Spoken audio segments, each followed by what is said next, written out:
இன்றைக்கு நான் பேச வந்துள்ள தலைப்பு உழவும் தொழிலும் வளர்த்த உத்தம தலைவர். உழவர்கள் உலகின் முதுகெலும்பு, தொழிலாளி நாட்டின் தசை.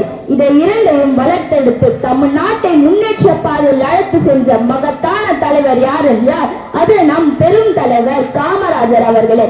காமராஜர் அவர்கள் சாதாரண மனிதராக பிறந்தாலும் மக்களின் வாழ்வை அசாதாரண மாற்றிய தலைவர் ஆவார்.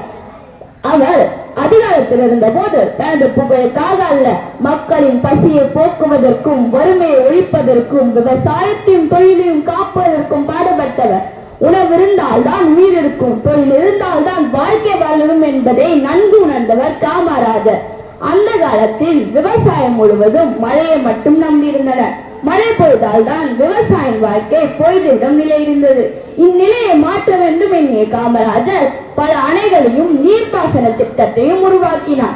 வைகை அணை, கிருஷ்ணகிரி அணை, மணிமுத்தாறு அணை போன்ற பல அணைகளை அவரது ஆட்சி காலத்தில் உருவாக்கினார். இதனால் ஆயிரக்கணக்கான ஏக்கர் நிலங்கள் பாசன வசதி செய்து பசுமை மலர்ந்தது. விவசாய வயலில் பசுமை மலர்ந்தது. நாட்டின் முகத்தில் புன்னகை மலரும். விவசாயத்தை மட்டும் வளர்த்தால் போதாது, மக்களின் வேலை வாய்ப்பையும் வளர்க்க வேண்டும் என்கிறார் காமராஜர். இதனால் பல வேலை வாய்ப்புகளுக்கும் அதிக முக்கியத்துவத்தை அளித்தார். அவரது ஆட்சி காலத்தில் பல பெரிய தொழிற்சாலைகளை தொடங்கினார். இதனால் ஆயிரக்கணக்கான இளைஞர்களுக்கு வேலை கிடைத்தது. பல குடும்ப வாழ்க்கை தரம் உயர்ந்தது. கிராமத்திலிருந்து பல நகரத்திற்கு சென்று வேலை செய்து முன்னேறினர். இதனால் ஆயிரக்கணக்கான இளைஞர்களுக்கு வேலை கிடைத்தது.